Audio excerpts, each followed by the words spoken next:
Today is our last story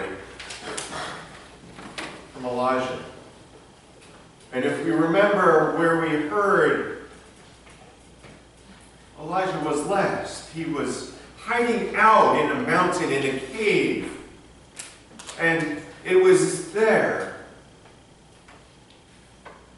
where Elijah encountered the presence of God. And when Elijah was there, God had told him to do 3 things. The first thing he was supposed to do was anoint Hazael to be the king of a foreign country, Aram. Next, he was supposed to anoint Jehu to be the next king of Israel, ending Ahab's family's dynasty. And lastly, he was supposed to anoint Elisha as his successor. And for a man that is held in high honor in both the Old and the New Testaments, a man who in our story today ascends into heaven with a fiery chariot, guess what? He didn't do all those things. He anointed Elisha as his successor, and that's about it. He didn't do everything that God had commanded him to do. And yet, he is celebrated along with Moses and David as the most important people in the Old Testament. Just let that sink in for a moment.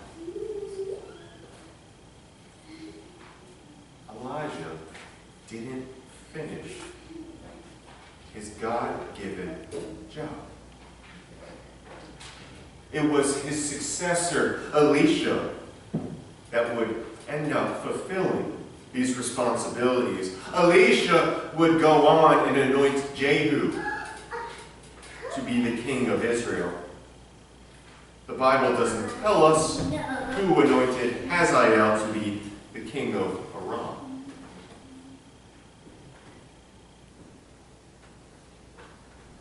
So our story today that we hear from the Old Testament is a story of succession.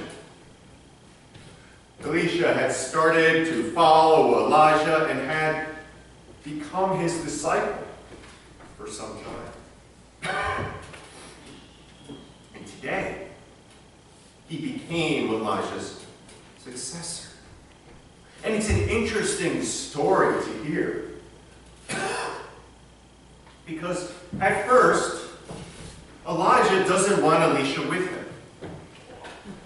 Everybody seems to know that Elijah's time is up. That he's going to be leaving Earth. And so Elijah tells Elisha, stay.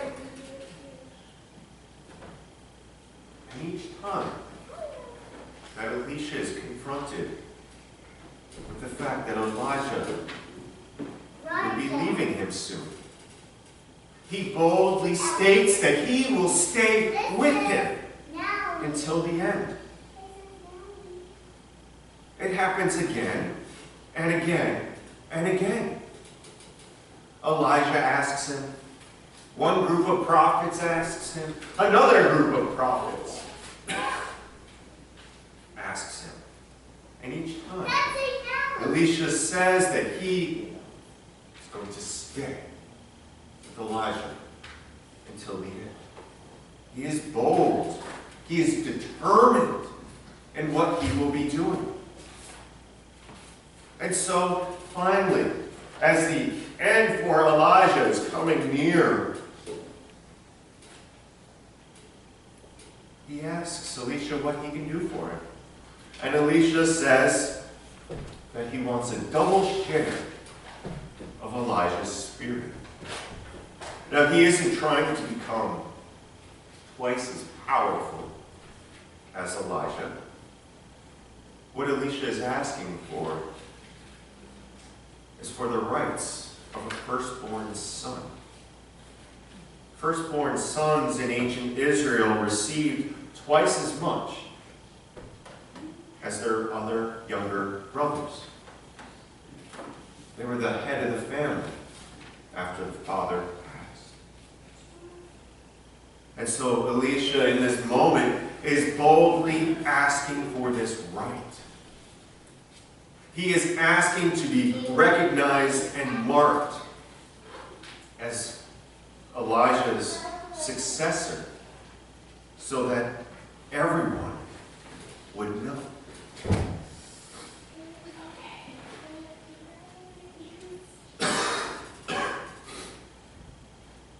But another way of looking at this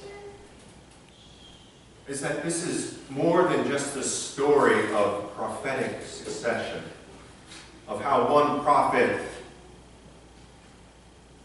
was followed by another. It's a story about Elisha fully accepting his call and Elijah acknowledging that call. The thing with calls is we all have them in our lives. That is why you are here today, because you've been called. We may not always think we are worthy enough to have these calls, or maybe we think we aren't special enough, or we think perhaps we don't have the skills or talents that God needs. But let me tell you my favorite story of a call. And this was a story that's told by Thomas Lynch and Thomas Long in their book, The Good Funeral. And it has to do with this very famous preacher in the South. And a young man. And one day, the famous preacher invited this young man to come join him hunting. And the young man was excited. He was so looking forward to spending time with this man who he thought was so holy, so pure, so righteous. And so he gets up early in the morning, packs his belongings, and goes out to meet the preacher as they are going to go hunt ducks. The preacher aims his gun, shoots, misses, and then began to spew out an enormous amount of profanities. Again, the preacher aims his gun, shoots, and misses, and yet again a stream of profanities start coming out of his mouth. At this point, the young man who is with him starts to wonder what is going on. How could this be the holy man? How could he have a mouth like that? Finally, he gets up the courage and he asks the preacher and says, I just don't understand. How can you have a mouth like that and be a preacher? It doesn't make sense to me. And the preacher pauses, looks at him, and says, because I was called, damn it. And that's the way calls work. We are called not because we are holy or pure. We're called because of who God is.